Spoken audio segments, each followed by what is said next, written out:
let us know when we are to receive those lists? And is there any figures that they could tell us, probably not today, but how much square footage does Metro own of buildings that are vacant? And how much are we current of our buildings are we renting out to other entities and things like that?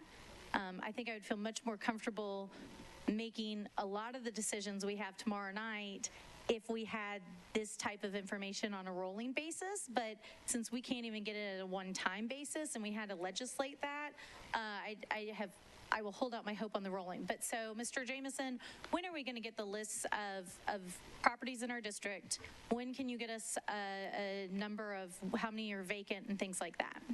I will check with our General Services Department to see where the status of that report, and hopefully have whatever information they can possibly have before tomorrow night, if that's agreeable. Well, I would venture a guess to say we don't have any other property currently owned by Metro large enough for this type of what Vanderbilt is looking for. It would be very interesting to know how much is vacant and where that's located when we are, if we are truly talking about access to health care and to health services in this part of our county. Does it have to be on this size of a scale? Could it be broken out in smaller clinics? That's the type of information that I think would be very helpful, not just for the planning committee dealing with our properties, but probably for other committees like the health committee to discuss that as well. All right. So that request for information has been stated from the floor. It's a little bit broader than this specific discussion, but it's still valid. Colleagues, any other discussion with regard to this property and Metro property acquisition strategy? Councilmember O'Connell. Yes, thank you, Mr. Chair. I think, again, this just comes back to things that I'm scratching my head about since the deal was announced, and I knew from previous conversations how hard Councilmember Stiles had worked, and I want to still honor and recognize that. I also know from work that has happened on the Murfreesboro corridor of WEGO's involvement. We saw a little bit of that in a memo we received with responses to questions on this. I guess fundamentally, though, if coming to this idea of our land acquisition strategy right now, and again, knowing that we have had very successful scenarios that involve private redevelopment of mall sites that needed rehabilitation in Nashville, this seems like if we're spending $46 million of taxpayer money using general obligation bonds to go put this out there, that the entire proposal should be front and center with things like a WEGO Transit Center, like housing, like the arts projects that I know are so important to Councilmember Stiles, and it's become bizarre to me that this is this is a good deal because we're pretty sure we can pay for it up front. I'm still not sure why we are entering the game of commercial real estate to become landlord, and the entire structure of it in that regard is still what I'm scratching my head about and have been since the original announcement. And if there are no other questions, then I may please come back to me because I'm probably going to make a motion to defer. Great. I'll let the administration respond to that if you choose to do that, and then I'll recognize Councilmember Stiles again. Sure. Thank you, Chair, and thank you, Councilman O'Connell. The three reference uses, the transit facility, housing, and the Art Center, those have been part and parcel of Council Lady Stiles' community meetings and are part and parcel of the Planning Department's intended study. The Transit Center was among the items approved by the council in this past December in its transportation plan, and the administration working with the congressional office is discussing the congressional appropriations process. The section was cited to council members in the materials this afternoon, section 53338, discretionary funding for a transit hub.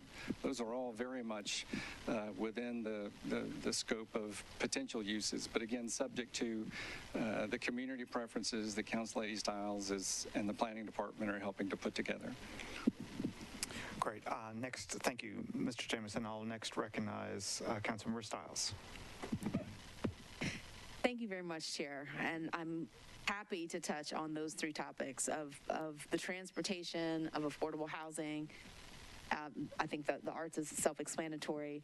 But when we started having these community conversations about the site and what could possibly be there, transportation did come up, and we did not delve deeply into it, but those are going to be part of the conversations that we have starting next week. And again, having spoken with Lucy and also having spoken with Steve Bland, I think we're in a very good position to speak about the future of this site and what the community needs. As many of you know, the Southeast is the fastest growing area in the city.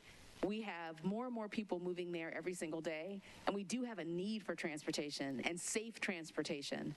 And certainly talking about this and coming up with an effective plan is very important. And affordable housing will also be a part of that conversation. It did come up.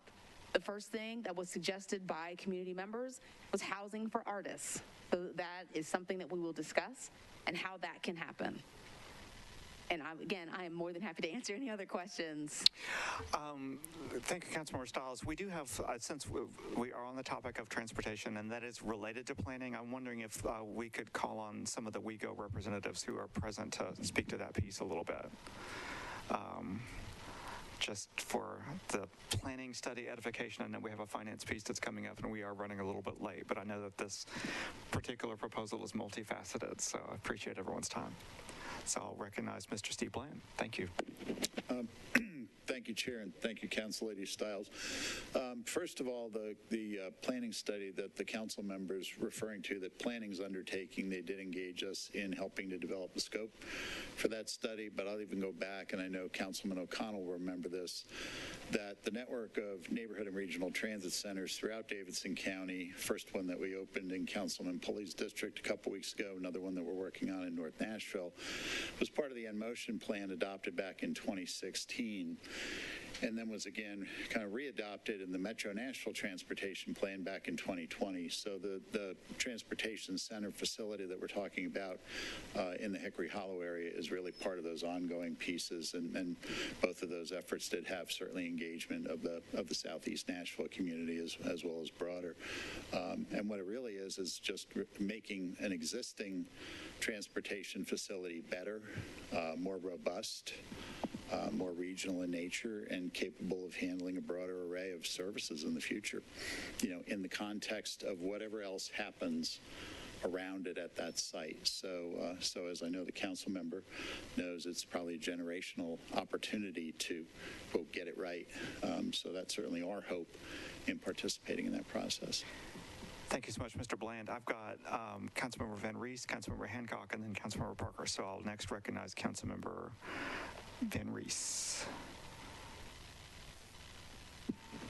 There you go. Yes, I'd like to go ahead and just move approval of this, please. All right. Is there a second? Any other discussion?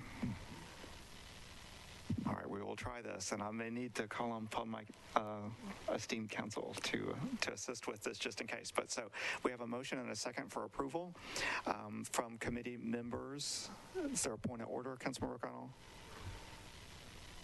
Okay, point of order. I can't remember how this works, and that committees may be different, but Ms. Darby, if one wanted to defer, if a motion, I think we already had a motion to get discussion going. At this point, how does a motion to defer work? Can you make a motion in the middle of a motion to approve?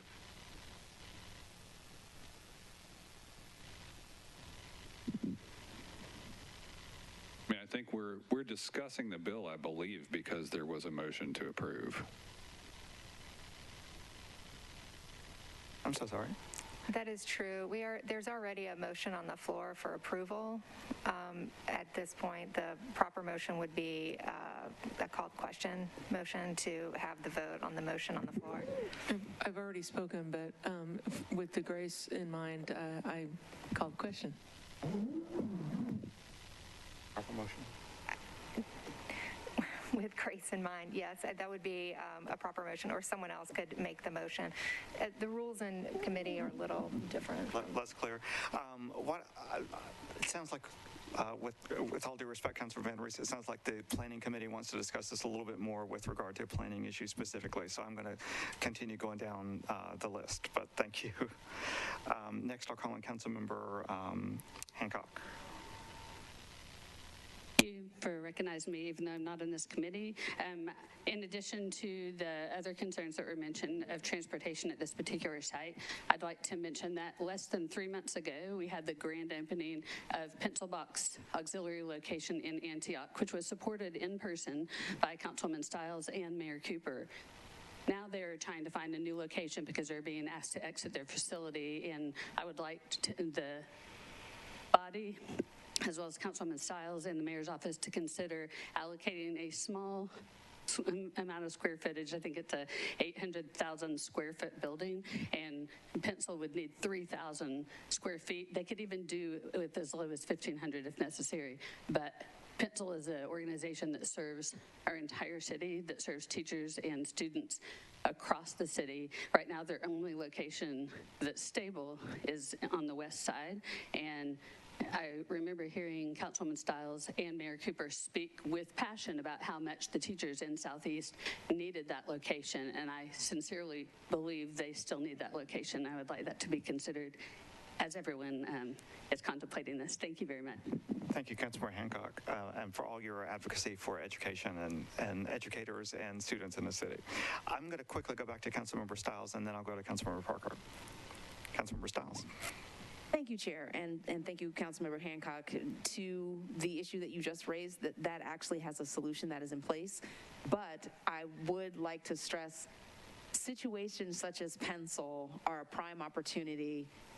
With the city owning this location, we can begin to have better conversations about nonprofit co-working space. There are many needs in the Southeast that can be served by owning this site and having space to provide for these nonprofits to have a permanent home. So I would like to say, because I'm not sure if I'll have another opportunity, but I would encourage you, colleagues, to please vote yes. This is a yes not only for the Southeast, this is a yes for the entirety of the city. Because as you will remember, this site used to serve the entire city. It was the first mall in the entire state. And we are moving back in that direction, moving forward with this purchase. Thank you, Chair. Thank you, Councilmember Stiles. And I know Councilmember Suarez raised your hand. I'm going to, and I know everyone's anxious about budget and finance. I'm trying to keep this discussion focused a little bit on the planning and zoning side so that we can delve into those very detailed matters in the next committee, which is running late. And I know Councilmember Parker's committee is running late too. But I'll go ahead and recognize Councilmember Parker, and then I'll recognize you, Councilmember Suarez. Go ahead. Previous question. Thank you. Next, I'm going to, so previous question. There's a motion on the floor, which is to approve, so the previous question. The previous question is a motion to approve, so. No, they need to vote on the previous question, and then you would go to the motion to approve. Okay, so I'm going to do a roll call vote.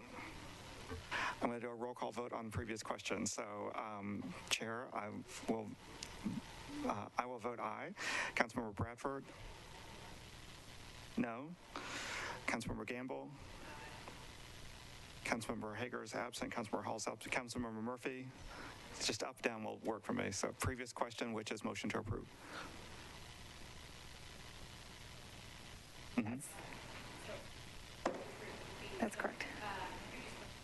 No. Okay. Councilmember O'Connell?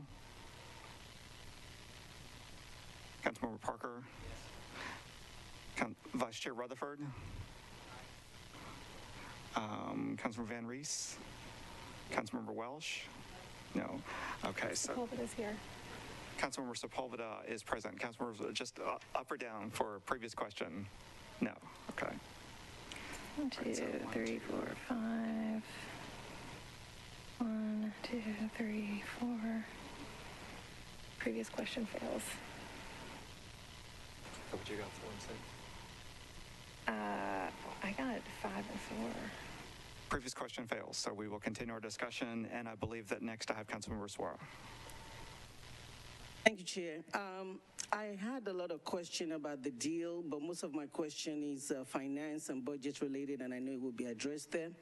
But when it comes to the acquisition of property, what I wanted to just put out there is that when each and every one of us is looking to buy a property, when we know there's going to be a rental in there, that is an incentive to buy. When you also know that you're going to control the building, wherein you have access to what goes in the building, that is an incentive to buy. If you choose not to, then when somebody else owns it, you may not have access or control over what goes in there.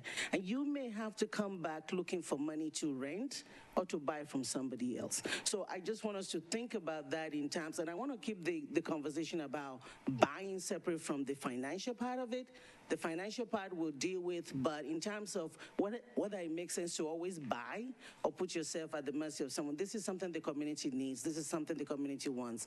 Owning it outright is a better decision when you're talking about property acquisition. Thank you. Thank you so much, Councilmember Suara. I'll next go to Councilmember O'Connell. Thank you, Mr. Chair. And again, I'm going to principally raise these as observations and concerns that again speak to my not being ready yet to advance this deal as proposed. And this kind of comes back to the idea of Metro buying this land, therefore this should be something that has broad public interest, right? And so one of the questions that the administration responded to was related to the Know Your Community report from 2021 prepared by Metro Social Services, which notes that Southeast Nashville, with the epicenter right around this proposed acquisition, has the largest concentration of Nashvillians who lack health insurance, right? So as we do this, we need to be mindful of the policies there. Again, my sense is, and I guess this is where the question comes in for the administration, is as we plan our resources, a simple lease agreement is not going to trigger provisions of do better, is not going to trigger the diversity and inclusion policies that we have in place for lessees, and is generally not going to look at kind of a policy-based approach to it being public land where we can offer things that Metro can control. I mean, this kind of comes back to the idea of, hey, this is public land, therefore we can respond to community preference. The lease agreement itself isn't going to speak to any of that. Is that correct? You're recognized. Yeah, that is correct. A lease agreement with a private entity would not speak to those Metro policies. All right, thank you, Mr. Chair. Thank you so much, Councilmember O'Connell. Is there any, I want to be respectful of the Affordable Housing and Budget and Finance Committees, which we are running late on, but Councilmember Benedict. Thank you, Chair, and thank you for allowing me to speak here in your committee on which I don't serve. I have some questions in regards to some of the lease terms.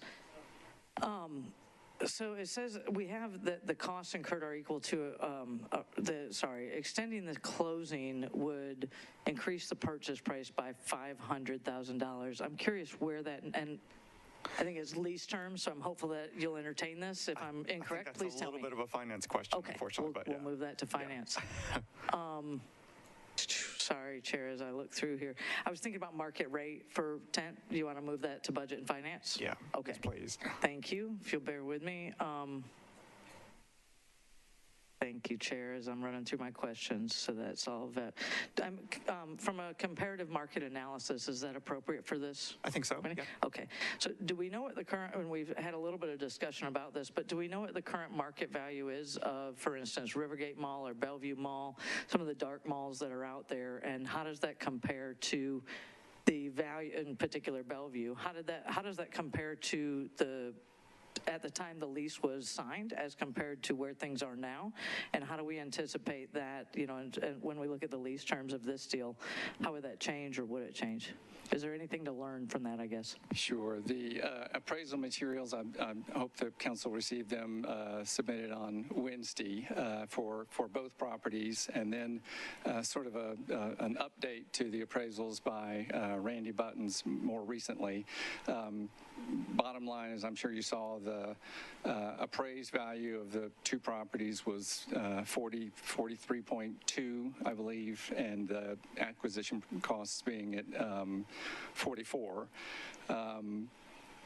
Mr. Button's report then went back to make clear that across the U.S., the typical comparison values were to the dead malls or dark malls, I think he called them, vacant to semi-vacant. The implication I read there was that should you have a major leasehold interest a la Vanderbilt, that you can probably look at a substantially higher estimated or expected value upon the execution of that leasehold. He also made clear that the fact that the anchor properties are going to be occupied regardless of the mall transaction, and again, our reading in that was that would have a beneficial effect on the value. In terms of specifically the values for Rivergate, I'm not, if that was in that report, I did not recall seeing it or recall what that value was. Okay, thank you, Chair. Sorry, thank you, Chair. I have one more question, if I may. Go ahead. So, and again, this is kind of borderline, but in the contract, and I'm in residential real estate, but I see things like due diligence. And so in section 21, it says the repairs and replacements will be the obligation of VUMC to the extent of which is subject to their due diligence now. My question is, what if there's more that comes up after their due diligence period? I know that the contract has provisions in there, but before we go under contract and after the due diligence period, hypothetically, and again, I don't think this will happen, but I want to know, what if there's an issue and they don't disclose it? Again, I don't want to walk into a partnership not trusting each other, right? We always want to trust each other, but transparency is important in order for that to happen. So what if they know of an issue during their due diligence process and they don't disclose it, therefore it's not their obligation, but later it becomes ours? How do we protect ourselves from that? How do we protect the taxpayers from that? So just below that section, I believe, it makes clear that Vanderbilt would be responsible for the ongoing repairs and maintenance of the properties they occupy. So if there's, I'll just make something up, if there's a hole in the roof and they don't bother to disclose that to us, but that's on the property they occupy, A, that's on them for the next 20 years or however long they intend to occupy the property. But B, that remains on them during their leasehold interest of the property, not on Metro. Okay. All right. Thank you, for Chair. that. And I do want to... I appreciate that. Thank you, Chair. Yeah, thank you. So I will go back to Councilmember O'Connell. Thank you, Mr. Chair. As we have this discussion, it occurs to me that Councilmember Young is not in this committee, but I would ask the administration if we will expect a plan to also buy Rivergate going forward. I'll float that to Councilman Young and see what he has in mind. Got it. All right. All right. Any other discussion? I do want to move things along so we can get back to our other committees, which are running a little bit late. Any other discussion on the planning and zoning and transportation piece? All right. So the motion on the floor is a motion to approve. It is properly seconded. All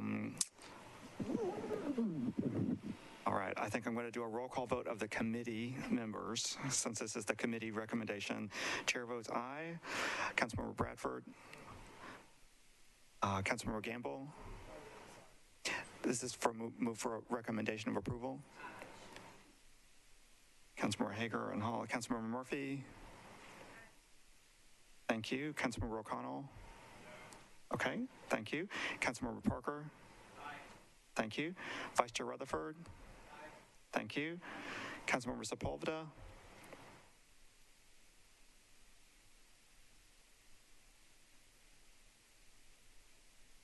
Councilmember Sepulveda, this is for a recommendation of approval. Do you vote aye or nay? Abstain. Thank you. Councilmember Van Rees? Thank you. Councilmember Welsh? No.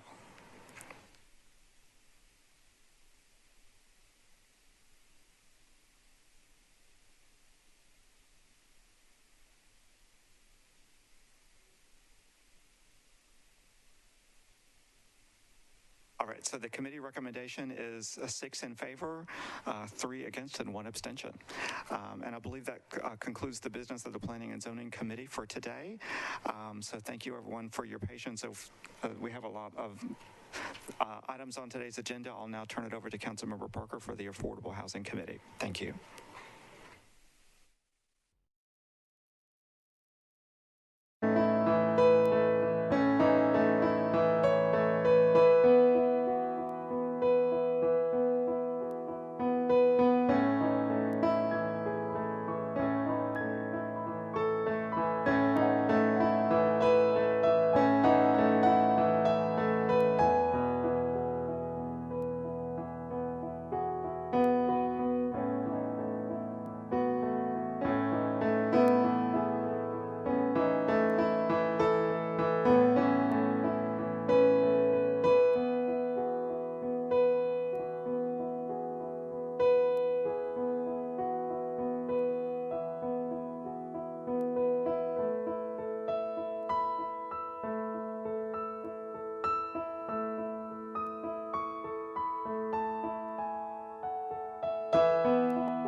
I'm going to start by calling the roll.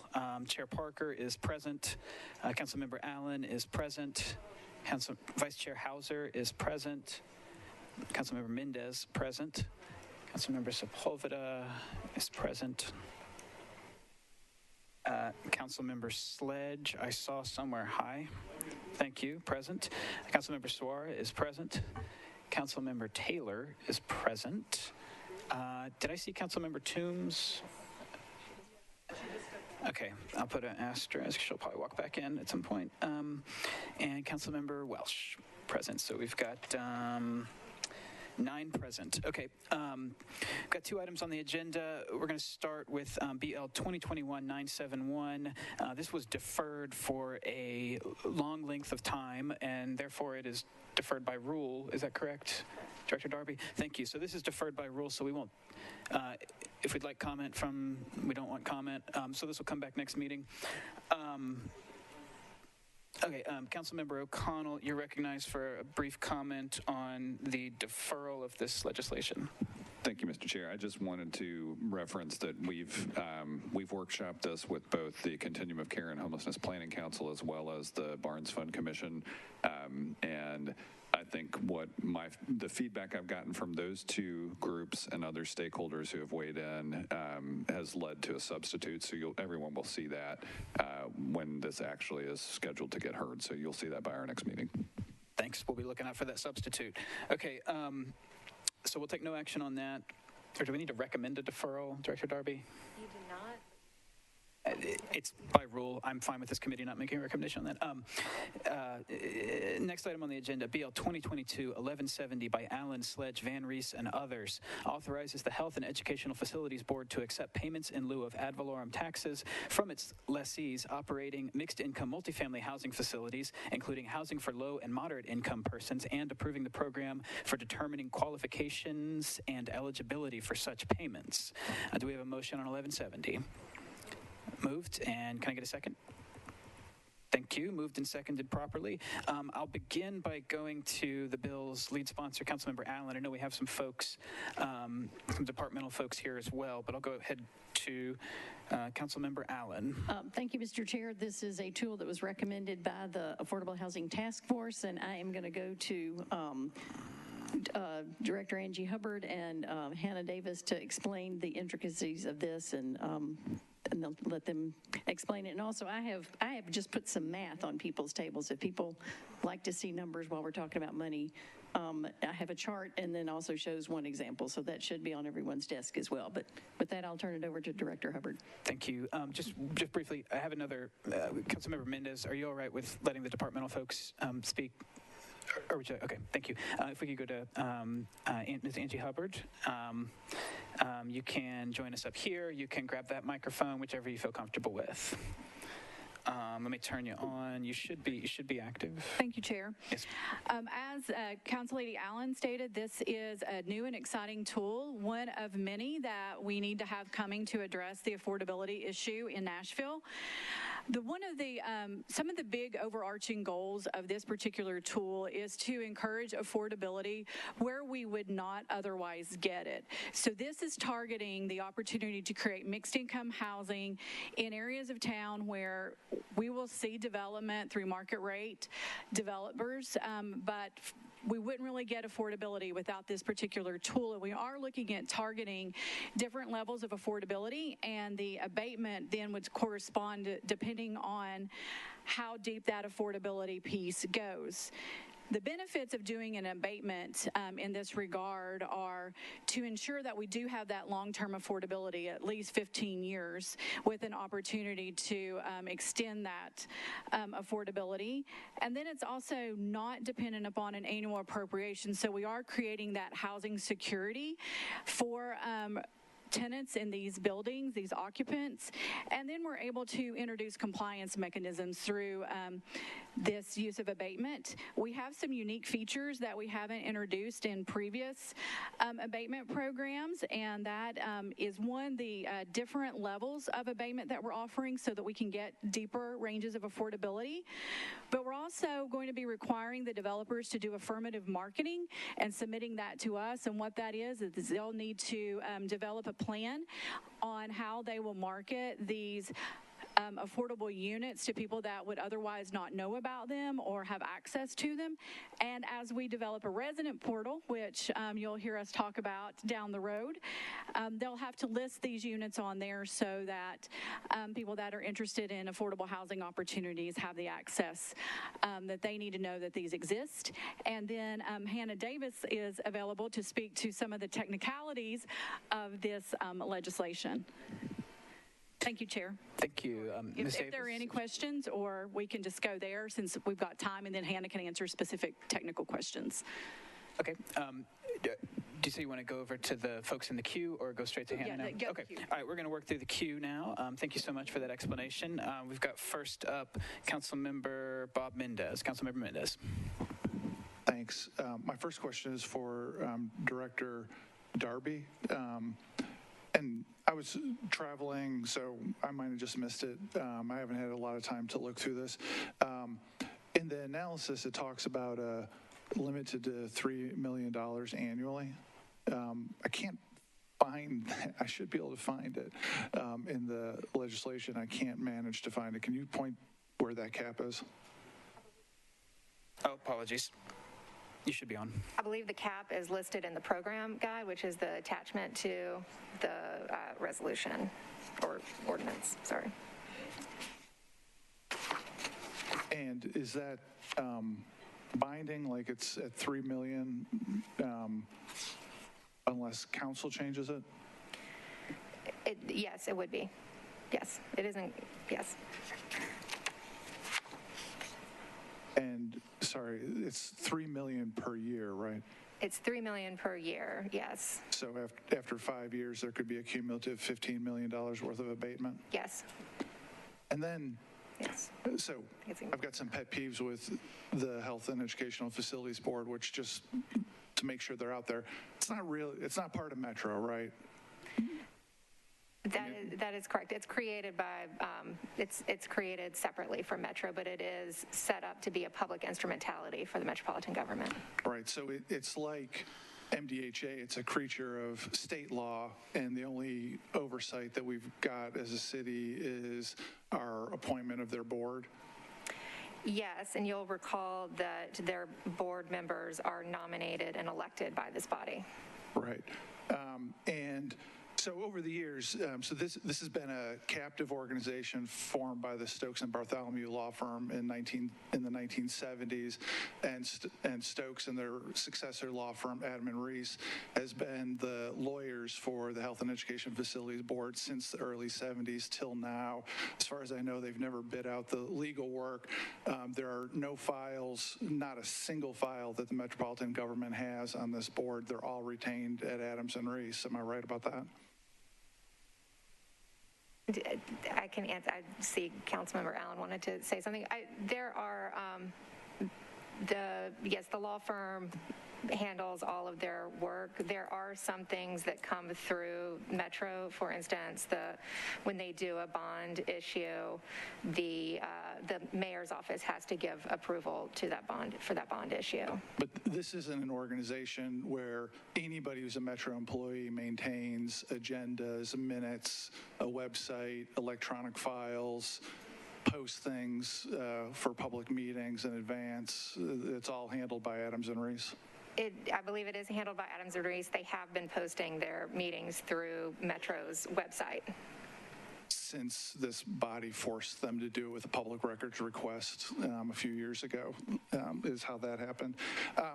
So this is one of those things where I say I'm term limited in 16 months.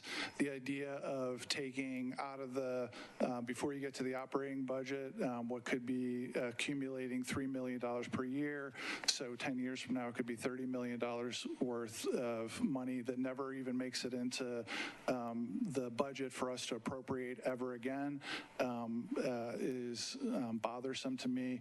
You guys have heard me complain that we're creating a lot of programs that pull money out of the tree before it ever gets to the operating budget, and I don't really care for that approach, and I specifically don't care for a captive board of Adams and Reese for 40-some years that is not very transparent, and the only transparency they've got shoved down their throats a few years ago. I really don't like them making the decision. There's one other thing. No Metro legal lawyer gives any advice to the Health and Educational Facility Board, right? Not directly. All right. The legal department does, like I said, on the bond issuances. And that's what the board does. So the bond issuances that come through the Metro Legal Department does review those and they review them for the purposes of the mayor approval. All right, thank you. Okay, thank you. I've got Councilmember Emily Benedict next in the queue. Give me one moment. You're recognized. Thank you, Chair. I especially appreciate being recognized as I'm not a member of this committee. This is a tool that I signed on to co-sponsor right away as soon as it came out because this is something that's really going to benefit District 7. There is currently a 200-unit Section 8 development that is slated and has been communicated for about a year and a half now that it will become 750 market rate unit apartments. This is a tool that I've been looking at, hoping to have, and then I found out Council Member Allen was working on this through the council office, obviously, and I'm just very in support of this bill. Again, I'm not on this committee, but this is something that will allow East Nashvillians who are in that low-income development today, it will allow them to stay in the area. Now, what I view this as is, let's hypothetically say that property is bringing in $100,000 worth of tax revenue today, and once it changes from what it is today to what they're planning it to be, hypothetically, let's say it's going to provide $750,000 worth of tax revenue for the city, property tax revenue. If we're able to give them an abatement, let's say of $300,000. Again, I'm making up numbers right now as I sit here, but these are real numbers that do work based on property value increases. Let's say we give a $300,000 tax abatement. We now are, instead of getting $100,000, we're laying out, what did I say, 450,000? Pardon me, sorry, let me start the math over again. If we get collecting $100,000 worth of tax revenue, let's use simpler math. 500,000 is the increased value, so we've picked up $400,000. Let's hypothetically say we give $200,000 worth of tax abatement towards affordable units to that developer, then we get to keep those units for X number of years, 20 years, whatever we decide in that program that gets approved by whichever board is the right one to approve it. We end up picking up additional tax revenue while providing affordable units, whether that's 80 to 120% AMI or whatever it is that tax abatement will equal, so that we can get people in affordable units, not in concentrated poverty, but rather lower AMI mixed in with market rate, that's the best way to lift folks out of poverty, and that's what I see this happening in District 7 specifically. So I view this as a good thing. I think the math makes sense. I know we're not in budget and finance, but I think it's a great tool for us to keep affordable housing. Again, in my district, we've got 200 units going away potentially in 750 market rate apartments, or we could say 550 market rate apartments and 200 based on whatever abatement we could get. So I think that's an important math equation as we look at this, that this tool really gives us to help us with Nashvillians. Thank you. Thank you again, Chair, for entertaining me. Absolutely. I saw Councilmember Allen, and then I've got Councilmember Swar after that. Councilmember Allen, will return to you as the lead sponsor. Thank you, Mr. Chair. I just want to address some Councilmember Mendez concerns. I appreciate his close attention to our being good stewards of our limited resources. We've been working on this tool for, I would say, I've been working on it for probably 2 years, and I have worked my way through MDHA trying to change state law so that they could run this program, because they can also do pilots, but not unless, only if there's a LIHTC in use. So state law was not, the state legislature, surprisingly, was not cooperative, and so we were not able to do that. Then we thought we'd be able to use the Industrial Development Board, but it turns out that our council found a small section somewhere that says IDB can use pilots, but not for apartment buildings. And so of the 3 entities, instrumentalities that can do pilots, the HEFB was the only one left. But what's important is that this will be overseen by the Director of Housing, which we've now created.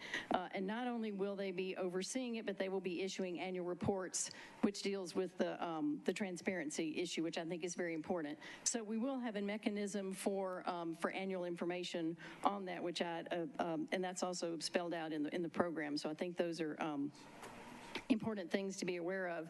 And to build on what Councilmember Benedict has said, housing is, to quote some of the many housing advocates, housing is, it's healthcare, it's stability, it's keeping kids in the same school, the economic benefits that come back from allowing a stable place for people to live, I believe, will more than pay for itself in taxes that we will not be getting for that amount of time, that we also wouldn't be getting if the project weren't built.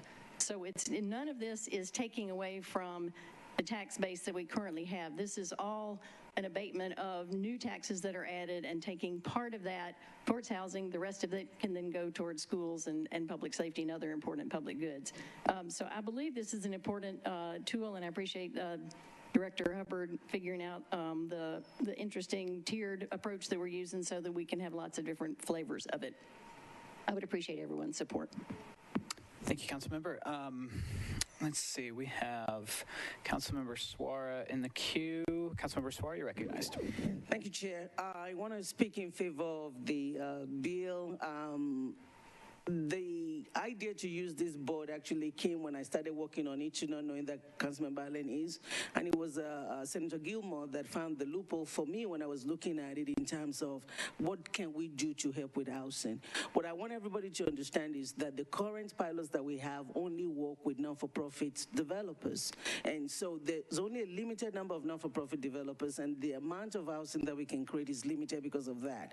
This tool allows us to expand the field and allows the people that can take advantage of it, and like everyone else has already said, allow us to put more housing out there and to also generate taxes. We'll give some of it away, but we'll keep some of it. So overall, housing is critical in Nashville. We have to keep looking at ways to mitigate this housing crisis, and this is a very good tool, and I ask for your approval. Thank you. Thank you, Councilmember Swara. I have one quick question for staff, either Hannah or Director Hubbard, Ms. Davis or Director Hubbard. We talk about, the $3 million per year cap, up to that can be issued.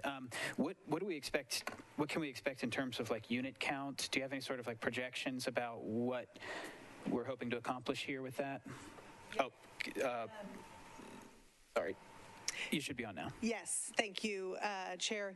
That will obviously vary. I've played with a lot of different financial scenarios, and since folks can choose from one of the 3 tiers, which would then determine the level of abatement they get, and then also depends on what their current assessment is, it will depend a little bit, but projected about 300 units.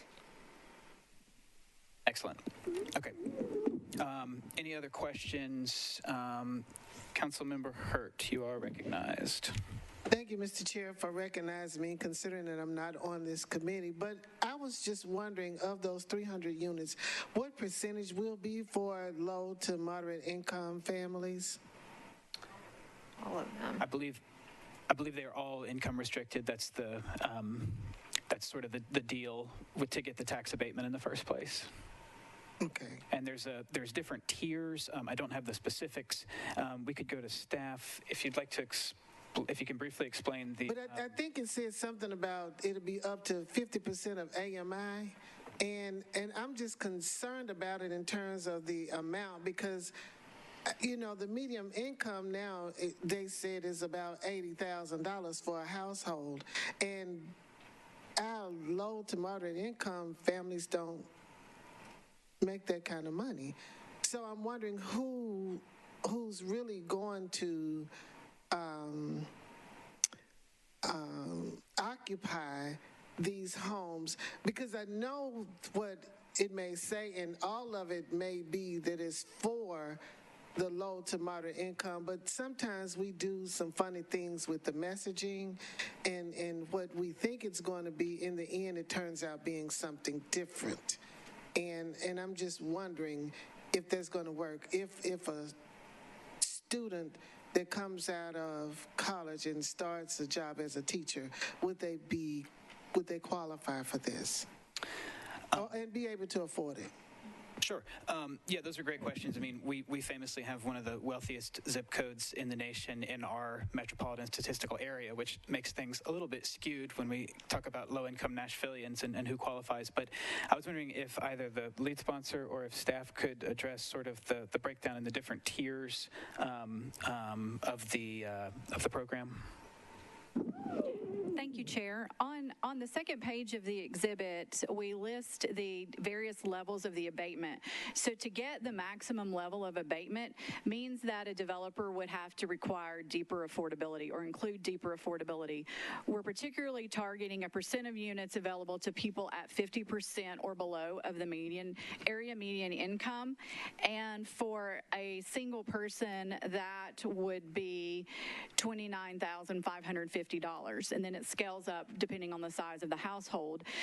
You will see we actually cap the affordability at 75% or below of the AMI, and the reason we did that is when we talk about area median income, that includes our surrounding counties, and so that makes our average area median income for Davidson a little higher. So we scaled it down to 75% of the area median income for the metropolitan statistical area, so we could actually hit people that really need this housing in that income range. Thank you for that explanation. Any other questions or discussion regarding this? Okay, we've got a motion to approve before us. We'll try this by voice. Turn myself off there. All those in favor of recommending the legislation, please say aye. Aye. Any opposed? I have one opposed. Any not voting or abstaining? Okay, thank you. All right, well, that concludes the business of the Affordable Housing Committee. Budget is up next. Thank you all.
So dreadful.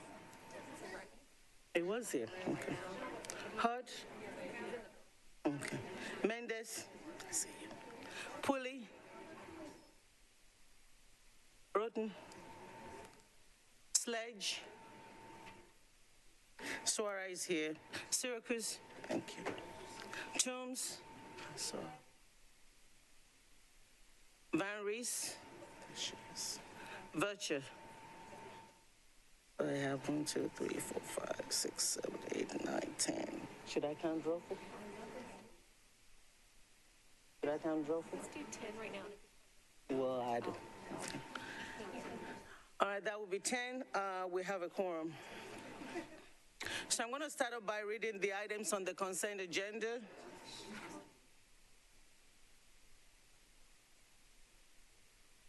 And that will be RS 2022-1483, the Martha O'Brien Center grant, RS 2022-1484, art donation, RS 2022-1485, that is the after grant, RS 2022-1486, NEA grant for food program standards, RS 2022-1487, NEA workshop grant, RS 2022-1489, prenatal enrollment assistance grant, RS 2022-1490, MACC grant, RS 2022-1491, ASMAT preparedness grant amendment, and RS 2022-1495, prison properties agreement amendment.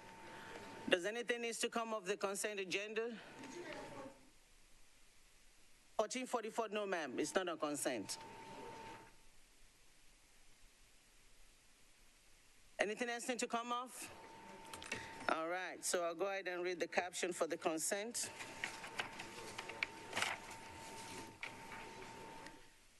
RS 2022-1483, Allen West Suara, appropriate grant funds from the Martha O'Brien Center's Tennessee Opportunity Pilot Planning Grant to the Metropolitan Action Commission to formalize the parties' relationship while collaborating on services, strategies, and support for families with children that meet Tennessee's low-income guidelines. RS 2022-1484, Allen Bradford Welch approves an art donation acceptance agreement between Kevin Crumble and the Metro Nashville Arts Commission. RS 2022-1485, Allen Bradford Welch and Suara approves Amendment 1 to an in-kind grant from Americans for the Arts to the Metropolitan Nashville Arts Commission to implement a diversity in arts leadership internship program to provide technical assistance to help establish a summer internship program. RS 2022-1486, Allen Evans and Welsh approves a grant from the National Environmental Health Association to the Metropolitan Board of Health for the Food Protection Services Division of the Metro Health Department to complete a self-assessment of 9 retail food program standards of the Food and Drug Administration. RS 2022-1487 approves a grant from the National Allen Evans and Welch, approves a grant from the National Environmental Health Association to the Metro Board of Health to provide funding for the Food Protection Services Division to attend a NEA-sponsored self-assessment and verification audit workshop. RS 2022-1489, Allen Evans Welch and Suara approves Amendment 1 to a presumptive eligibility services grants from the Tennessee Department of Health to the Metro Board of Health to provide prenatal presumptive eligibility program enrollment assistance to pregnant women with 10K and cover kids applications.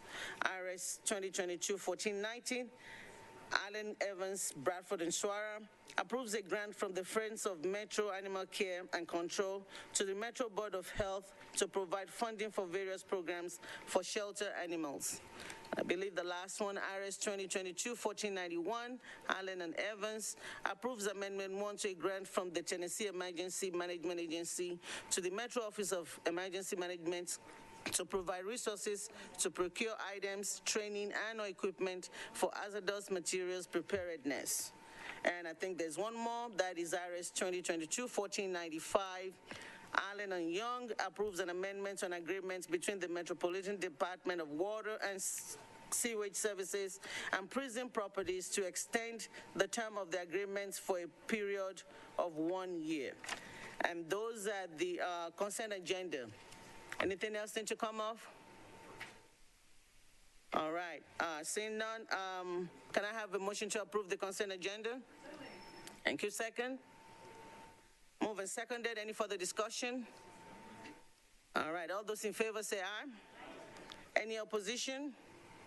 Any abstention? All right, you recommend approval. Thank you.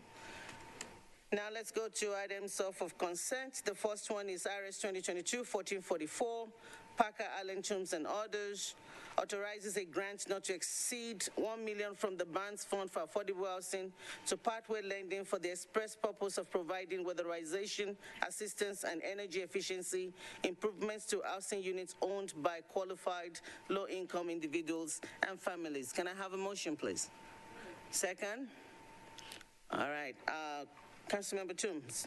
Oh, it is Parker. Any discussion?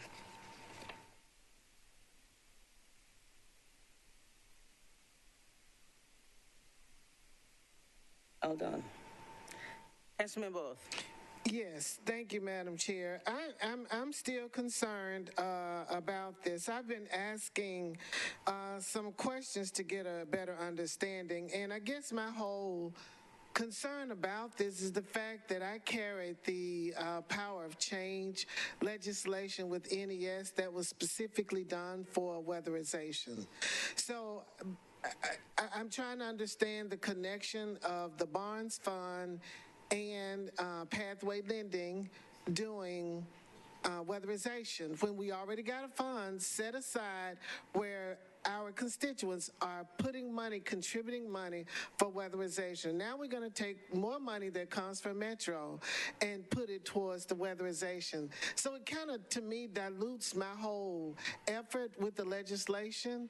And then, I was wondering if there was going to be indirect cost given to Pathway Lending, which it is at 9.5%. So right off the bat of this $1 million, they're going to get $95,000. And I'm wondering if this $1 million that's given to them could be used to help with some other affordable housing or some rental assistance or something associated with that. Because the housing that they're going to weatherize is not going to, all 450 homes are not going to be done in 2022. So I just have concerns, and I'm not sure, I don't know when Pathway Lending got in the business of weatherization, but it concerns me, and I think we need to have more questions answered as it relates to this, and I don't see how it connects, and it concerns me. And I first want to thank Ashley Brown, who has been very helpful in answering these questions. She's given me a lot of information, but the ultimate thing still doesn't really answer the questions of why and what TVA is doing and how it connects with Pathway Lending and how they're using that in the Barnes Fund, all of that, and the money is still coming from our constituency, but a select group are the ones that's going to hopefully, I guess, benefit from it. And I also found out from NES that they are projected to get $2 million from Power of Change this year. Wow. All right, Ms. Brown? Now, you need to tell me which table. Is that the one, Brown? Yes. Thank you, Vice Chair, and thank you so much for your questions, Councilmember Hurt. I know that we've had some back and forth in talking about this, and I really respect your fiduciary responsibility to make sure that these funds are stewarded in a responsible manner. Of course, I'm only going to speak to the perspective of the Housing Trust Fund Commission, who sets the priorities of how they grant those funds. I'll leave TVA and Pathway to kind of discuss with you a little bit further about their particular partnership. It is a different partnership structure than Barnes has granted in the past because they are involving subcontractors. The only good part of that with the Pathway admin costs, which are lower than we have a requirement for in Barnes, which is 20% of it is a developer fee cap for all Barnes projects. So they are coming in lower than the cap in the actual requirements of our grant policies. However, their admin costs do also go to oversight of who is actually receiving those funds and then reporting back to Barnes. I will speak from the perspective of Barnes as well, and I know the vice chair can also answer some of this because she's on my commission, but it is also really difficult to fund rehabilitation very specifically because there are only 2 organizations that Barnes has ever funded to do rehab in the nonprofit space particularly. So we've actually declined the TVA application once before for reasons that you're describing. We were confused about the subcontracting aspect of it and as well as the technicalities of what was actually being done in those homes. They came back with a better application in part due to their partnership with Pathway.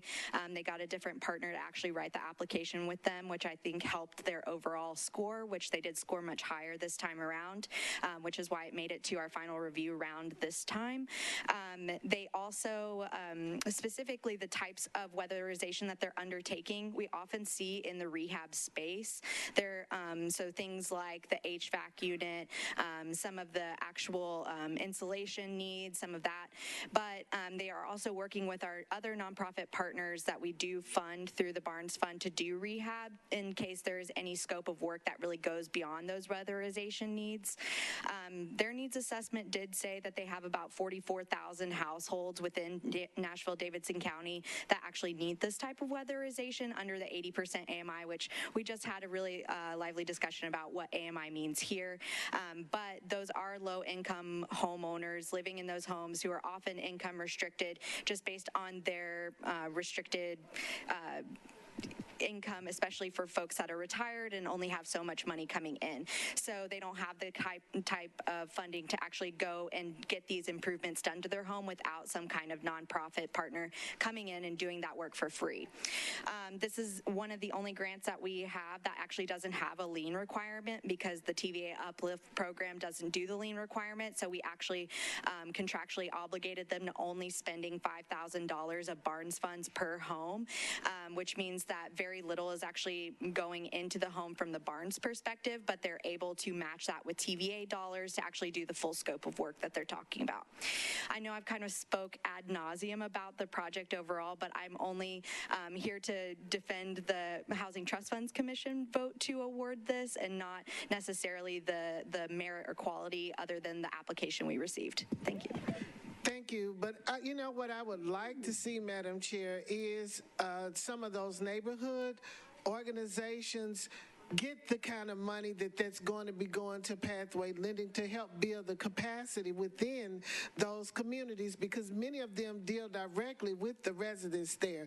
You know, the New Level CDCs or the 15th Avenue Baptist CDCs, they don't have the opportunities to do this. And when we're talking about Metro's money, and I look at Pathway Lending, I know they're a nonprofit, but they're also Southeast Financial, which is a financial institution, and they're doing business as Pathway Lending. And I would rather see that money invested in the community and allow a community organization that's truly working on the grounds with people have an opportunity to utilize these funds and help them build capacity and make sure that they are keeping it within that community. And that's the concern that I have. And especially when I say right off the bat, they're going to get 9.5%, which of course it is less than what they typically, require, but they can afford to do that.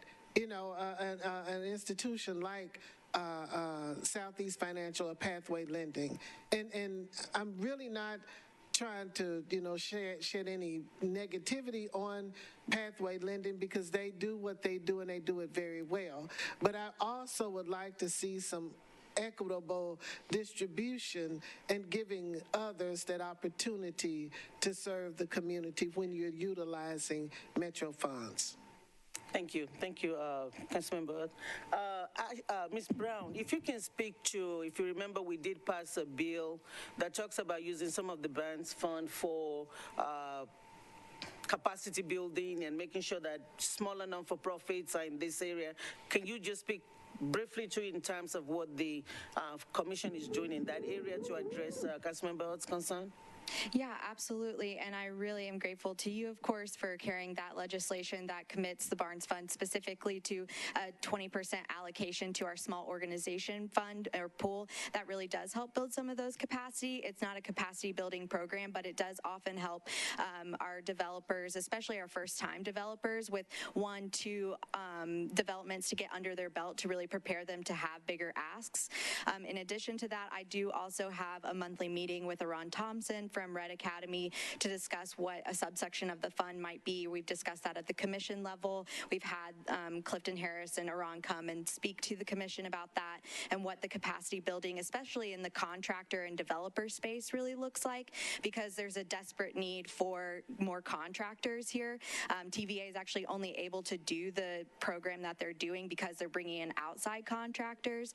So that is part of the reason that we haven't been able to fund any kind of smaller folks or CDCs to do this, because of the lack of contractors other than doing new construction or for sale homes, especially that's what New Level does specifically. But I definitely agree with you in the fact that I wish there were more folks out there doing this specific type of work, especially rehab, because it's so desperately needed and we don't have as many nonprofit organizations doing that right now. Councilman Bullock. Okay, well, when the neighborhood stabilization program came, it was for acquisition and rehabilitation. So there are some opportunities for there to be subcontractors, and I know you're talking about 20%, but 20% plus the 9.5% indirect, I think 29.5% would be a good thing. So I would like to move for a deferral for us to really talk about this and see how we might be able to use these funds and put it back into the community to serve the entire ecosystem of the community. All right. So there's a motion for deferral. Is there a second? All right. Any discussion on the deferral? All those in favor of the deferral? Aye. Any opposition?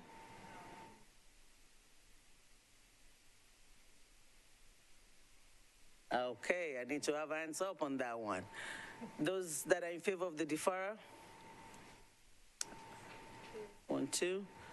Those that are opposed? 3, 4. Any abstention?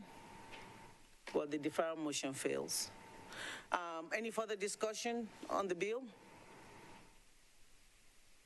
Councilmember Allen. Thank you, Madam Chair. We've got one member of the allocation committee here. I mean, well, actually, I guess I was thinking this is ARP, but it's not at all related. It's totally Barnes Fund. Okay, there was other money last week that was related to this. So never mind. I was going to ask for your input on how y'all made this decision, but you've answered the question on how the Barnes Fund made that question. I guess another question would be, is there any, just in case it comes back around, is there any timeliness pressure if there were to be a referral? Thank you for your question. Vice Chair, if it's okay with you, will let Pathway or TVA answer the question about the timeliness of this particular fund, because their fiscal year ends on the 30th of September and begins on October 1st, so it's a little bit different of a timeline. So I'll let Bethany Kitch from TVA speak to that. It's the public. Ms. Bethany, you're recognized. Thank you, and good evening. Thank you for giving me the opportunity to speak today and the opportunity to even have to possibly be able to have these funds for the Home Uplift program. As far as the timeline, right now we are planning for a FY23 push with the Barnes. If we were awarded the Barnes Fund, some things that we were going to move forward with in order to make sure to meet our obligations for the Barnes Fund was having 2 additional energy advisors here in the Nashville area. Also want to note that we would engage more contractors here in the Nashville area. I want you to know that the work that's being done in the homes, the weatherization work, is with local contractors, so we're not bringing them from other parts of the United States or other parts of Tennessee, so they are local contractors, and that money would be going back into your local economy. Councilmember Huth? Yes. What percentages going to minority contractors? I do not know that off the top of my head. I would have to get with our program management staff to determine that. And also, what is the number of the percentage of minorities that receive the bonds fund? I can't speak to who would actually receive the Barnes Fund. I can speak to our past applications through the Home Uplift program that were awarded.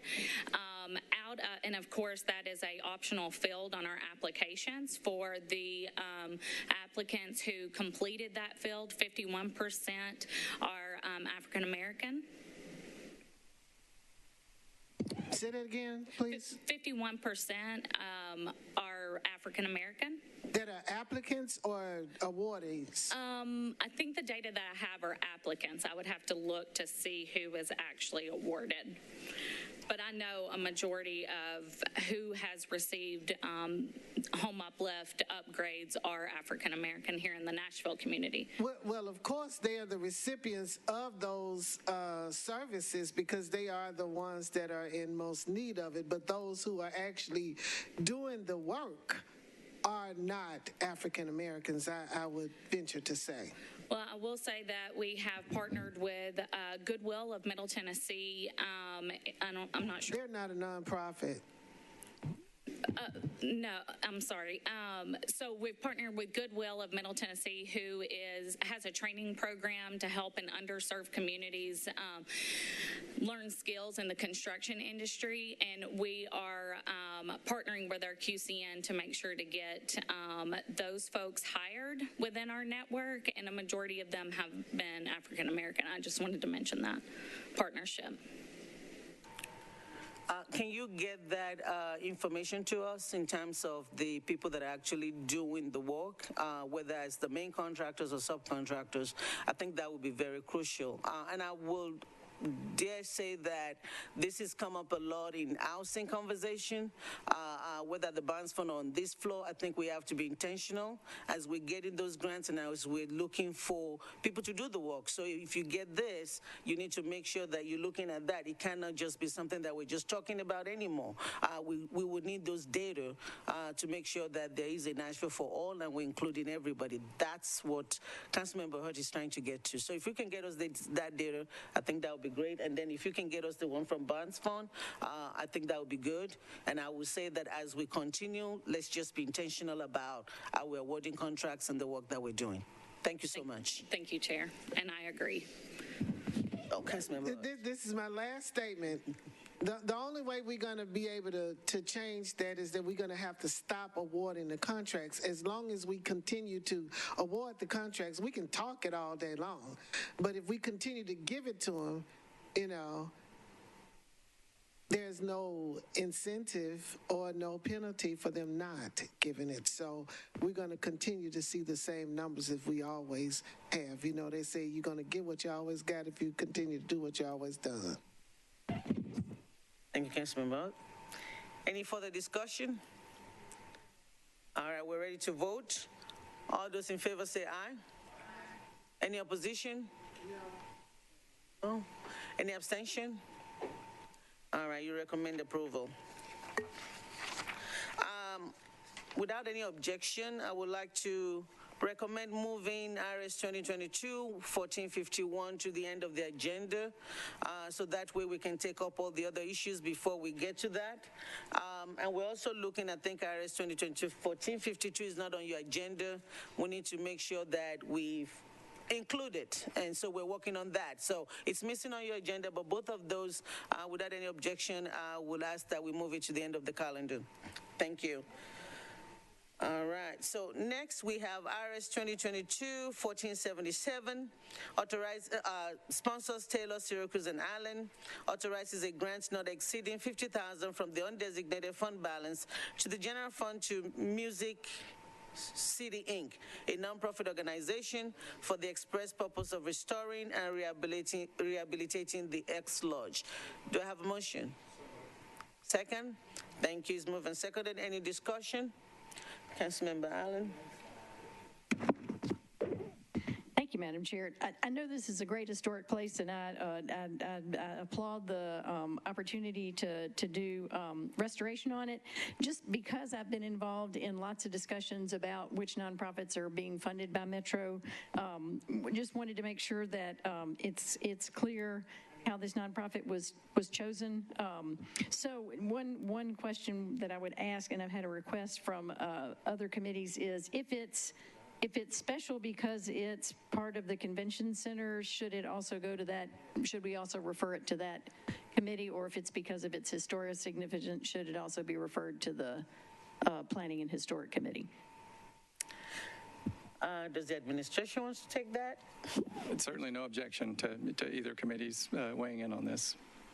Okay, can I make that request in the committee, or do I have to do that on the floor, or both?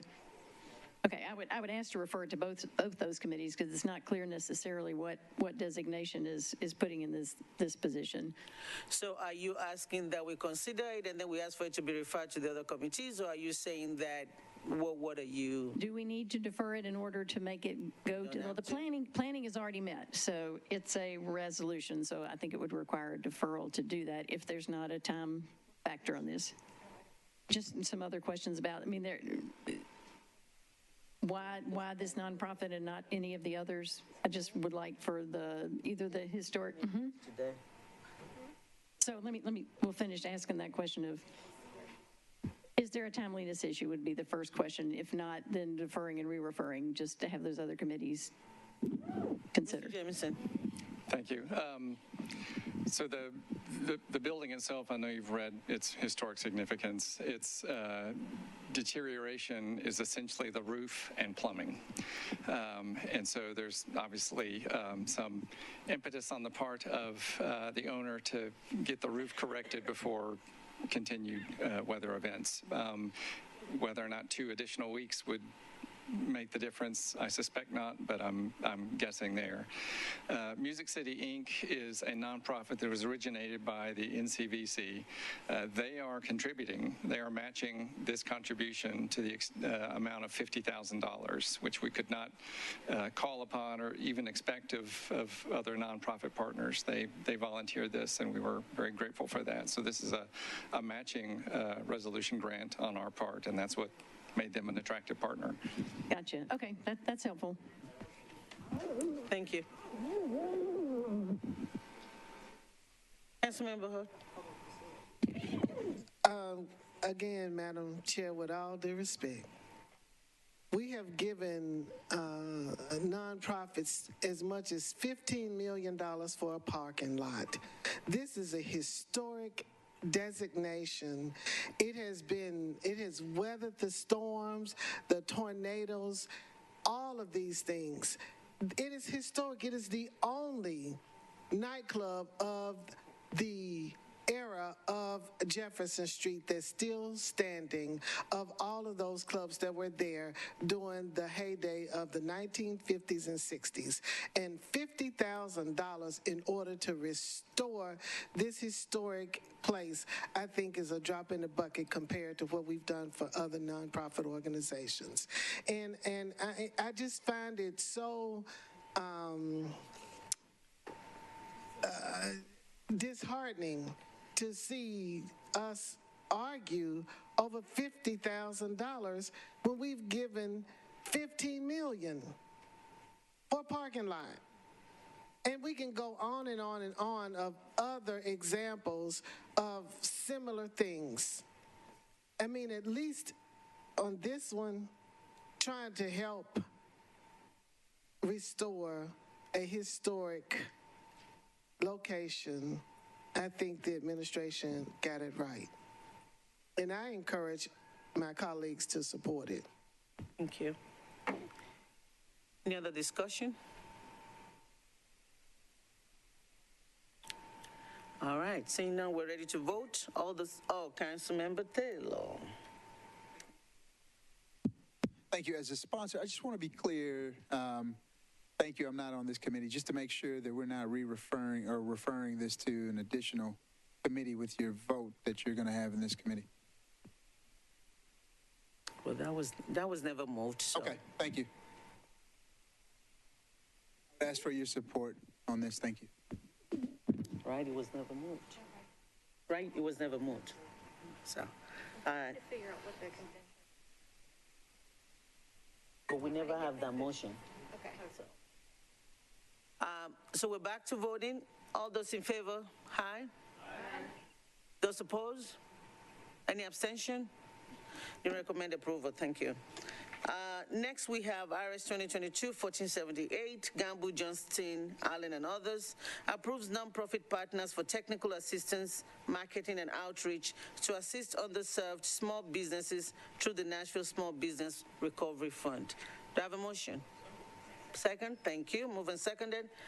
Any discussion? Councilmember Allen? Thank you, Madam Chair. Just a math question. If you add up all the amounts that are already determined, they come up to the total. And so I'm just trying to figure out if those ones that are mentioned with the TBD actually get any money, and if so, where does that come from? All right, Councilmember Gamble.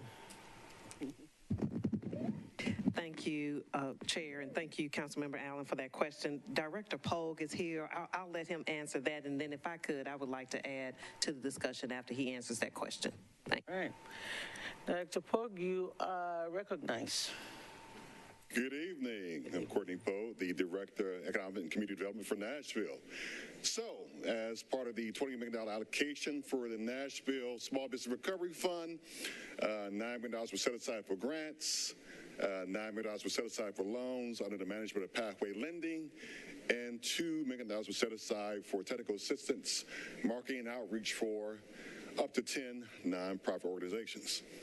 As of now, we have a number of nonprofits that have provided all the required documentation according to the Department of Finance, which entails looking at giving matters to make sure they're an actual nonprofit, make sure they're incorporated in the state of Tennessee, and they have the actual financial documentation being an audit or a financial review.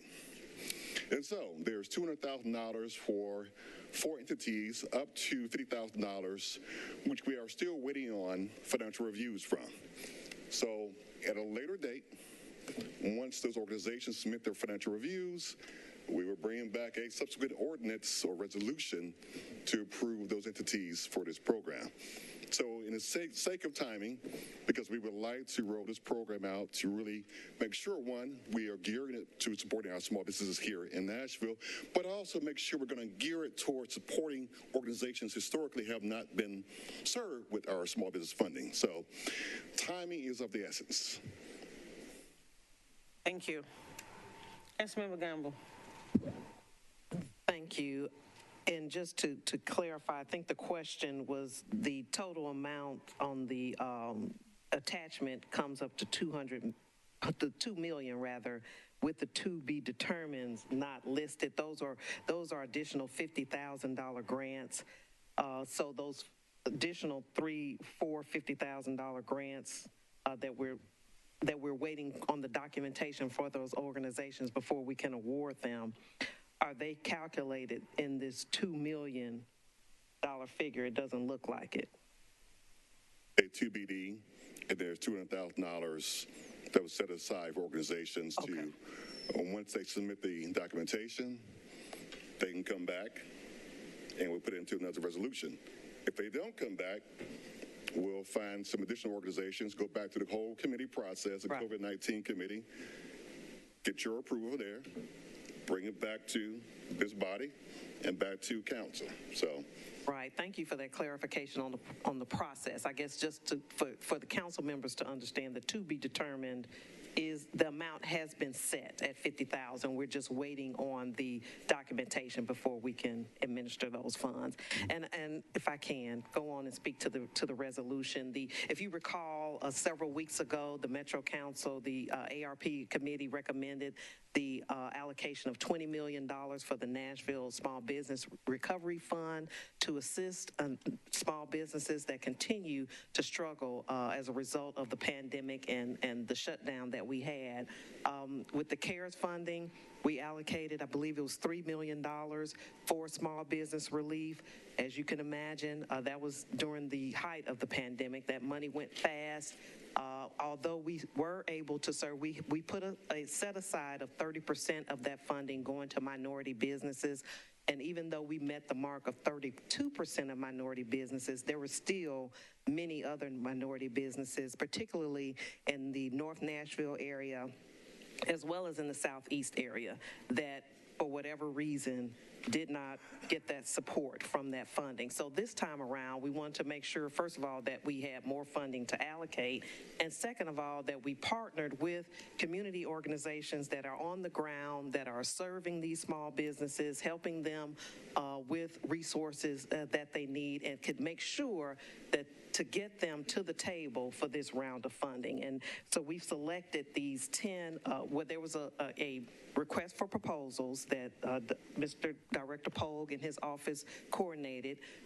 Proposals were received, they were graded, and funding was allocated based on those proposals. And the committee recommends approval of these proposals and the use of the $2 million to ensure that we are meeting our benchmarks and making sure that businesses all over Nashville are being served by this Nashville Small Business Recovery Fund. Thank you.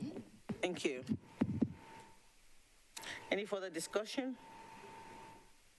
Councilmember Hurt. Yes, ma'am. Thank you, Madam Chair. This one, I am so happy, and I really want to thank Councilmember Gamble because she has been a soldier. And I want to thank the committee because they have listened to me over and over and over and over and over and over and over and over again. And I'm grateful for them working so very hard. And I also want to thank Director Pogue for his hard work on this as well.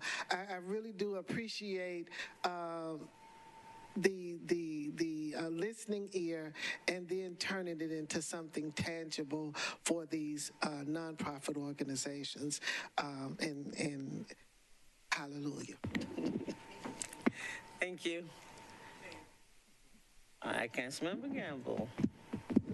Thank you. I just also want to add thank you so much, Councilmember Hurt and Councilmember Toombs, for helping with this Small Business Relief Fund. I did want to add that in addition to Pathway administering some grants and loans for this program, we are also partnering with the Metro Teachers Credit Union in North Nashville that will be administering the $5 million in North Nashville. So we were successful in making sure we spread out that allocation as well. So thank you for bringing that up. Thank you. Thank you, Dr. Pogue. Are any further discussion? All right, we're ready to vote. All those in favor say aye. Any opposition? Any abstention? All right, you recommend approval. Next, we have RS 2022-1479. Allen is the sponsor. Appropriates $20,099,000 from the General Fund Reserve Fund to the purchase of equipment and building repairs for various departments of Metro government. Do I have a motion? Second, all right.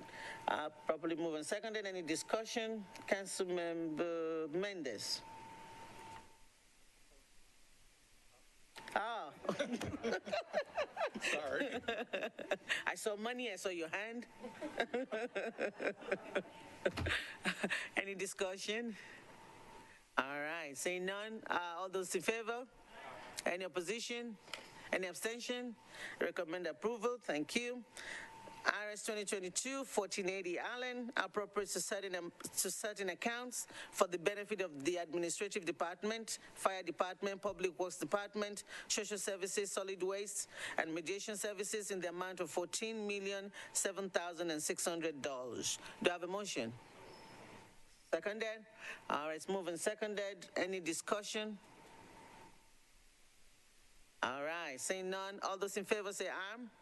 Any opposition? Any abstention? You recommend approval.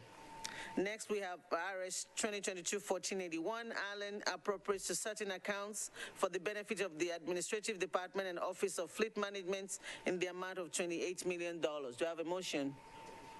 Second. All right, it's been properly moved and seconded. Any discussion? Oh, me like. All those in favor? Any opposition? Any abstention? You recommend approval. Moving on to RS 2022-1482, Allen and Hancock approves a contract between the Metro government and governmentjobs.com, doing business as NeoGov, to provide an internet recruitment and applicant tracking systems. Do I have a motion? Seconded? All right, probably move and seconded. Any discussion?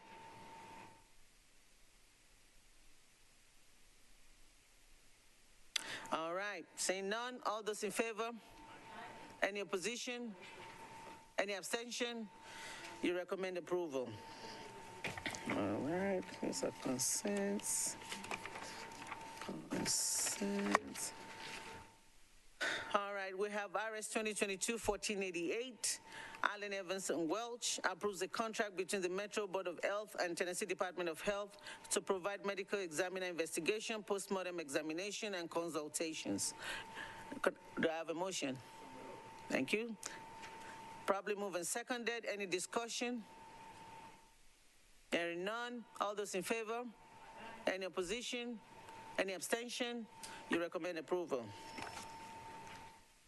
Next, we have RS 2022-1492. Allen and Evans approves an intergovernmental agreement between Metro Nashville Police Department and Williamson County Centennial High School for extra duty police services. Do I have a motion?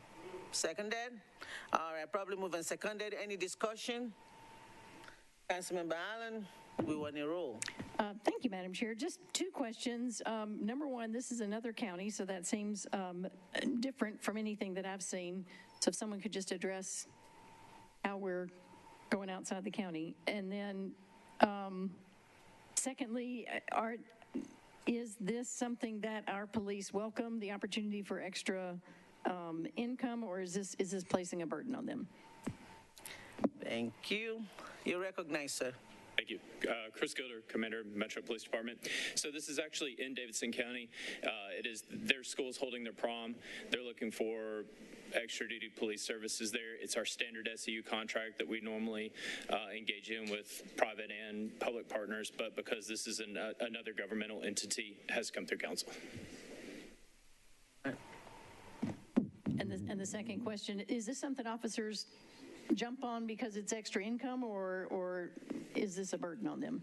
Oh, no, it's not a burden. This is a voluntary assignment. They sign up with our secondary employment unit and to work extra jobs. So it is something they volunteer for. All right. Thank you.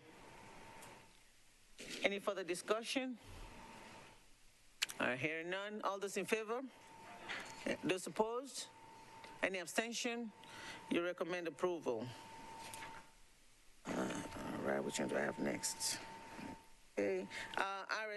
Item number 19, RS 2022-1493, Allen and Evans approves an application for community-based traffic safety enforcement and education grants from the Tennessee Highway Safety Office to the Metro Nashville Police Department to continue the enhanced DUI enforcement initiative and targeting of distracted driving and seatbelt enforcement. Do I have a motion? Second? All right, properly moved and seconded. Is there any discussion? Hearing none, all those in favor? Any opposition? Any abstention? You recommend approval. Next is RS 2022-1494, Justin Sepulveda and others appropriates $260,000 in American Rescue Plan Act funds from Fund 30216 to carry out the study proposed by Resolution 2021-927 to identify strategies to assist independent music venues in recovering from the impacts of COVID-19 and other acute stresses. Do I have a motion? Thank you. Properly moved and seconded. Is there any discussion? All right, hearing none. All those in favor? Any opposition? Any abstention? You recommend approval. Now, do we want to go to the one that we bumped before we do late items?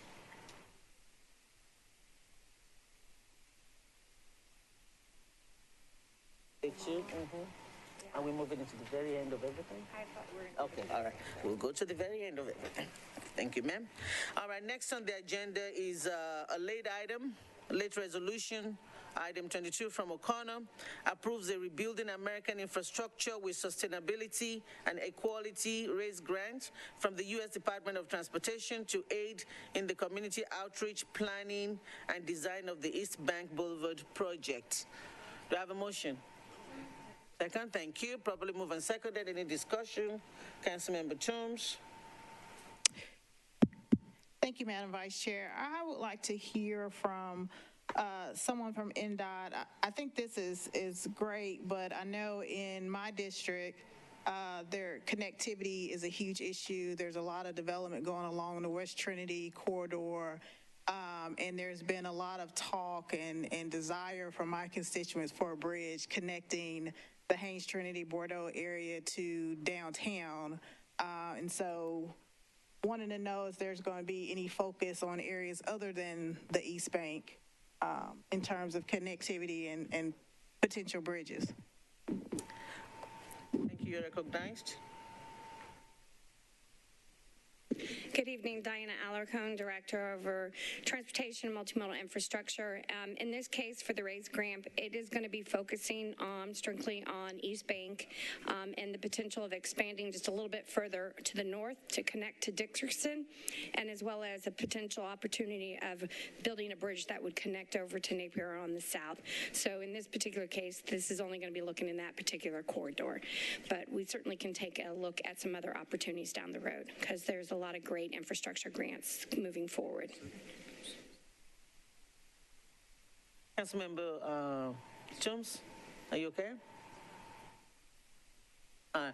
Councilmember Mendez. Thanks.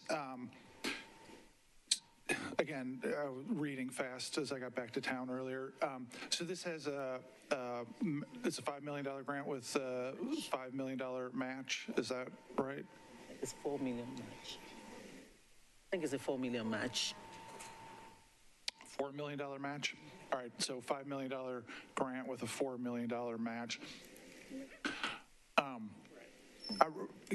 Having had 37 minutes to reflect on this after reading it, I have mixed feelings because on the one hand, we do need to study the East Bank and whatever, if something happens over there, it needs to be well thought out.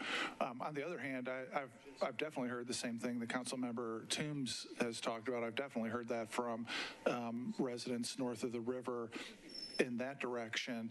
And I worry a little bit about the old getting slow boiled, slow cooked here, that if we go spend $4 million studying it, then we're sort of in for a penny, in for a pound, and then we get told a few months down the road, well, you already agreed that we should be looking into this. So, on the 37 minutes to think about it, knowing that there's other parts of town that have that are interested, knowing that this is limited to one particular direction. It's hard to get behind in a hurry. I gather there's time sensitivity again, otherwise we wouldn't be getting asked about it on a late filed. Mr. Jameson?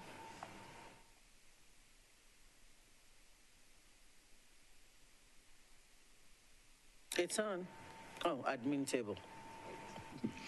This is 100 pages in your amendments packet, and we apologize for that. It is a massive grant application. Just the application alone was 86 pages. While we were gearing up for it, it was not clear if the state would be applying or us. We certainly did not want to be in competition with them.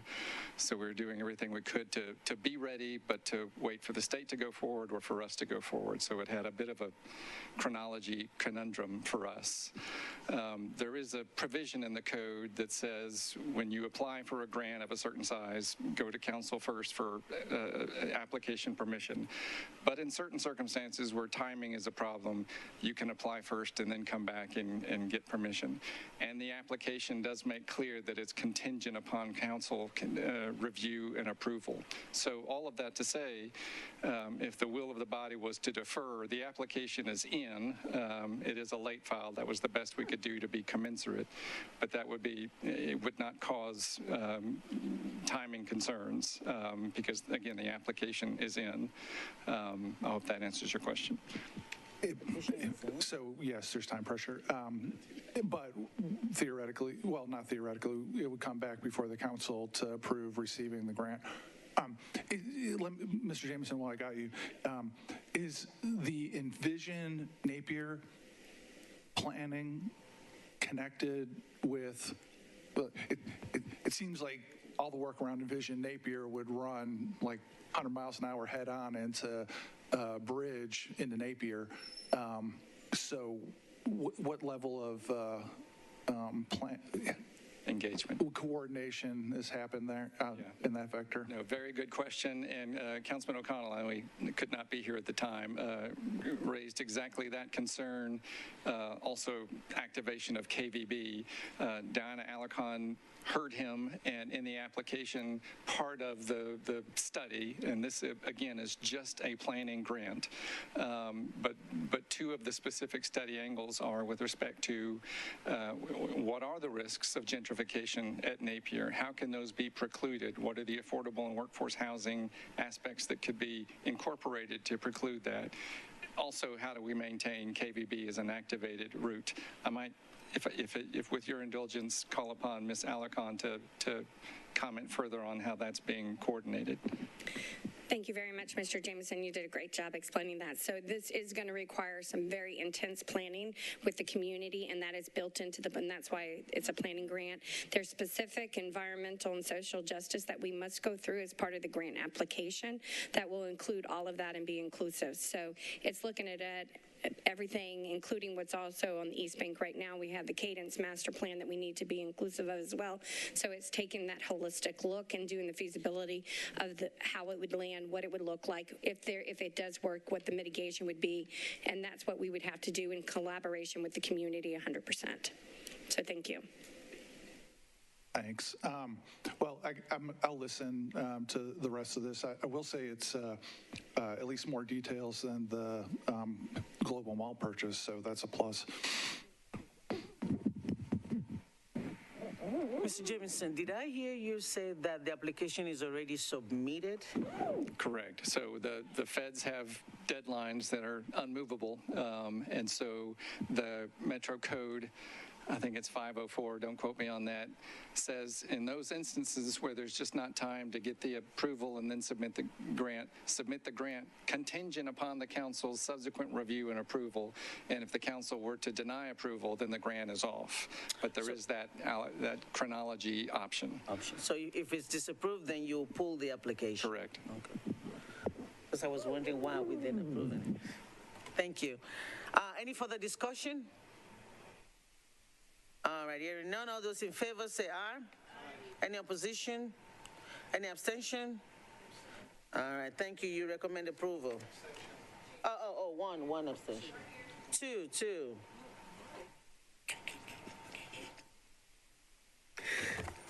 No, I lost where I was. All right, we'll go on to bills on second reading.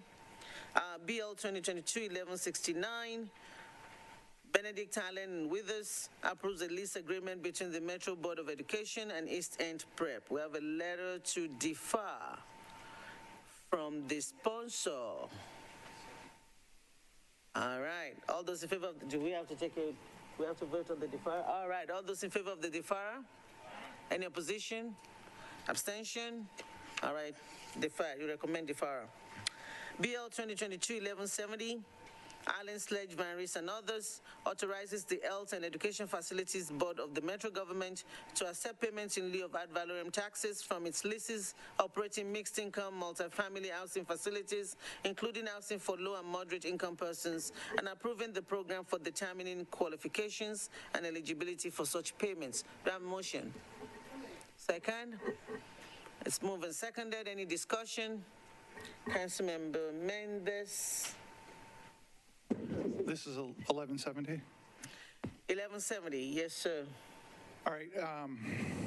I know I sound like a broken record. The folks who are in the council now who get reelected, by the end of your next term, there's going to be some $30+ million per year coming out of the budget, never making it to the operating budget for the body to decide what to do. That's going to cover MDHA pilots, these pilots, the tree canopy thing we did recently, the historical structure thing we did recently.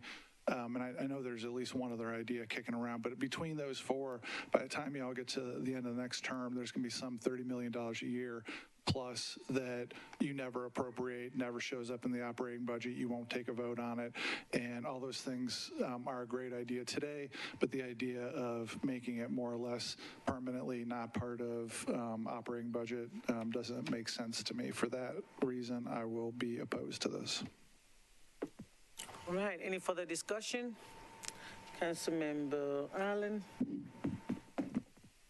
Thank you, Madam Chair. I applaud Councilmember Mendez for his consistency, and I think he raises important points about us being thoughtful, but when we ask people what is important, affordable housing is the number one thing they say, and I'm afraid it's going to be that way for a number of years. So I believe this is an important priority for us. And also just wanted to point out that everyone should have on your desk a chart that shows sort of in a different format from the language in the program what the different percentages are, and then also the back page of that shows the different area median incomes, just if you want to see what those numbers look like to try to have a better feeling for what this works. This wasn't a recommendation by the Affordable Housing Task Group that you and I both served on, and we hope that it is another tool in our tool chest that will help us move the needle on creating more options for housing affordability. So I ask for your support. Thank you.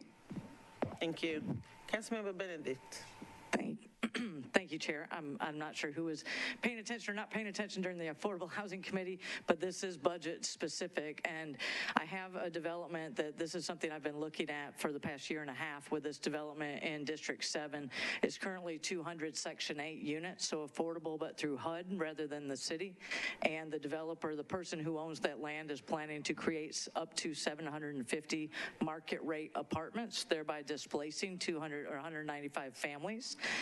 I was looking up, rather than doing math on the fly, I was looking up what their current taxes are. They currently pay $119,000 in taxes, and that's based on 195 low-income units for buildings that are almost 50 years old. If they do develop this new 750 apartment complex, I don't yet know the value. I don't yet know the market, the idea of what it is, but it certainly is more than $119,000 worth of tax revenue. Let's hypothetically say it was $700,000 worth of tax revenue.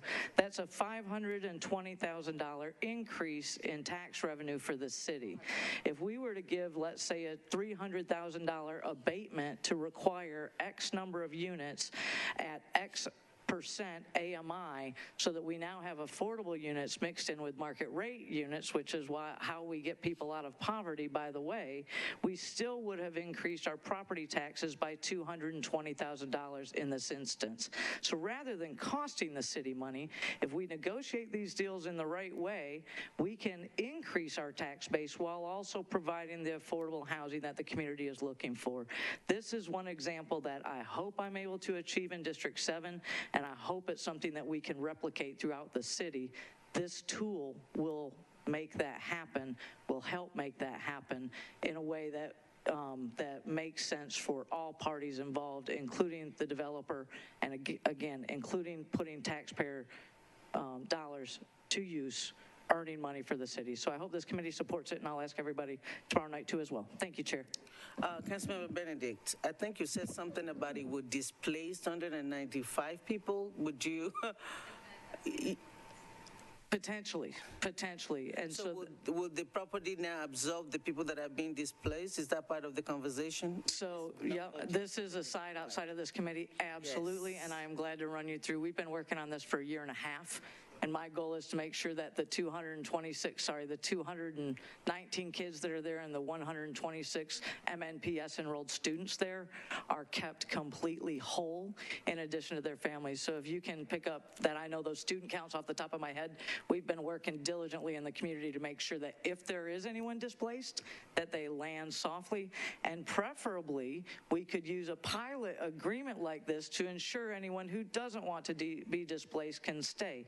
Because it is not my job, your job, the mayor's job, the developer's job to tell those families where their kids should go to school. It's up to those families to make that decision. A tool like this would help that decision be easier so that those residents can stay and remain District 7 constituents. Thank you. Thank you. And it's for the sake of the viewing audience, when we say words that can be picked up, I think it's good for us to clarify it, even if it's not within the conversation of this committee. I cannot just let that go, so thank you. Any further discussion? Hearing none, all those in favor? Any opposition? We have one. Any abstention? 2 noes. Evan is a no. Any abstention? All right, you recommend approval. Thank you. Now we go to BL 2022-1172. Allen approves a contract between the Metro Government and CSS International, Inc. for consulting, development, implementation, and managed services for Hyperion, EPM Cloud, HCM Cloud, Out12, and Taleo software platforms. Do I have a motion? Thank you. It's probably moved and seconded. Any discussion? I do have a question. And I think it may have been answered. I'm not sure. Maybe I didn't read my email. Looking at the details, this will cost us about $30 million over 5 years for its support services. I guess my question is, are these software provided not providing consultation or customer services already, and why are we paying additional for those services?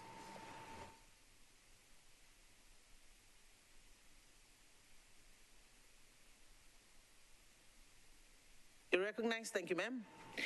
Yes, Dawn Clark from ITS. This is a 10-year contract, and there's consulting and support services, managed services.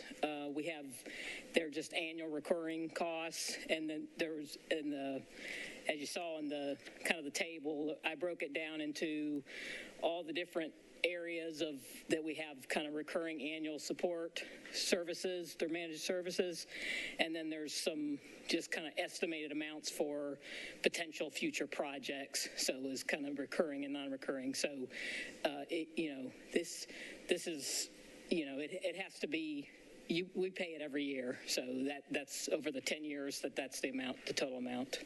So is this in addition to the customer services provided by the software? Is it a I'm just trying to This understand. is a support vendor. No, we have the support, the license and support on the software itself. We pay to a different vendor through, Mythics and Oracle for that. And this is just the kind of the consulting services for managed services to help to support our end users. So what we pay for those software does not cover this?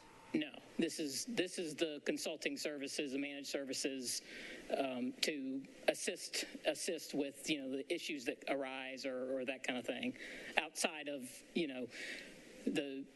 if it's a problem with the license itself or a bug, let's say, in the software, then that's covered by what we pay to Mythics and Oracle. Thank you. Mm-hmm. Any further discussion? There are none. All those in favor? Any opposition? Any abstention? You recommend approval. BL 2022-1173, Allen approves a master agreement between the Metro Government and JP Morgan Chase Bank for purpose of stabilizing the net expenses incurred in the purchase of gasoline and other diesel fuel. I have a motion. Thank you. It's moved and seconded. Any discussion? Hearing none, all those in favor? Any opposition? Any abstention? Thank you. You recommend approval. BL 2022-1174, Allen approves the master agreement between the Metro government and Cargill, Inc. for the purpose of stabilizing, we should have taken it together, the net expenses incurred in the purchase of gasoline and or diesel fuel. Motion, thank you. Moved and seconded. Any discussion? Hearing none, all those in favor? Any opposition? Any abstention? Thank you. You recommend approval. BL 2022-1177, Harlan Withers and Young authorizes the Metro Department of Water and Sewage Services to enter into an agreement with Rock Block Flats LLC to provide improved public sanitary sewer service through the construction of an improved stormwater system. Do I have a motion? Thank you. It's moved and seconded. Any discussion? Hearing none, all those in favor? Any opposition? Any abstention? You recommend approval. And here's the last one before we go back, and that's BL 2022-1212, Toombs and Allen approves a participation agreement between the Metro Board of Parks and Recreation and CRPWP, Alta Metro Center owner, for trail-held improvements at the Metro Center Levy Greenway. Do I have a motion? All right, moved and seconded. Is there any discussion? All those in favor? Any opposition? Any abstention? You recommend approval. Thank you all so much. We're going to go back to the two resolutions that we skipped, and that is, the first one is IRS 2022-1451, Styles, Porterfield, Island, and others, approves two option agreements authorizing the purchase of properties comprising part of the Global Mall site. Do I have a motion? Seconded. All right, it's moved and seconded. Any discussion? Councilmember Mendez. Thanks. So we got information from the administration on Wednesday. That was the appraisals. On Friday, the property assessment reports. And then today we got a lengthy package of materials around noon. And you know, whether, well, none of us have had a lot of time to review that. I interpret the pitch is basically, let's spend $44 million on this purchase immediately, and we promise to do something cool with the property. I'm going to listen to the rest of the debate, but I'm going to be a no for now. The open questions after as much review as I could get done since we got the materials, you know, I asked the question about why is Metro in the deal, and it fundamentally boils down to Vanderbilt doesn't want to be an owner, and so Metro is, and I'm not. It's not clear to me that that's a good enough reason. Also, as far as the lease terms, you know, the LOI is the same one that existed 2 weeks ago. It's fully, completely non-binding. There's a continuum of how binding lawyers can make a letter of intent, from pretty darn binding, we just have a couple things to iron out, to very, very non-binding. And this one pegs the needle on the non-binding end of the spectrum. The square footage is left to be negotiated. The number of parking spaces is left to be negotiated. The rent is left to be negotiated. The purchase option terms are left to be negotiated. A right of first refusal on any purchase sale to a third party is left to be negotiated later. And that is important because it undercuts the administration's assertion that because there's a great tenant, there's going to be higher value. Like, I agree that there's going to be higher value, but we don't have any information about to whose benefit is that value going to accrue. Depending on the terms that we don't know yet, maybe Vanderbilt gets the benefit of the higher value, or maybe Metro does. We just don't have any idea and are being told we're not going to have any idea because it's all still to be negotiated, and the letter of intent is as non-binding as a letter of intent is capable of being.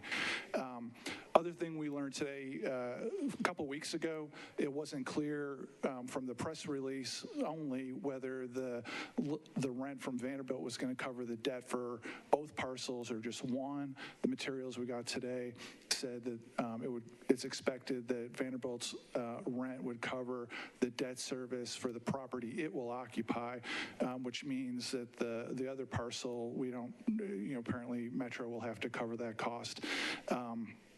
Other open items, for the parcel that Vanderbilt is going to occupy, an entity called Public Square LLC is going to make some profit on the deal. That's redacted out, and the materials we got today said we're not going to be told what they're making on the purchase. The materials we got today said that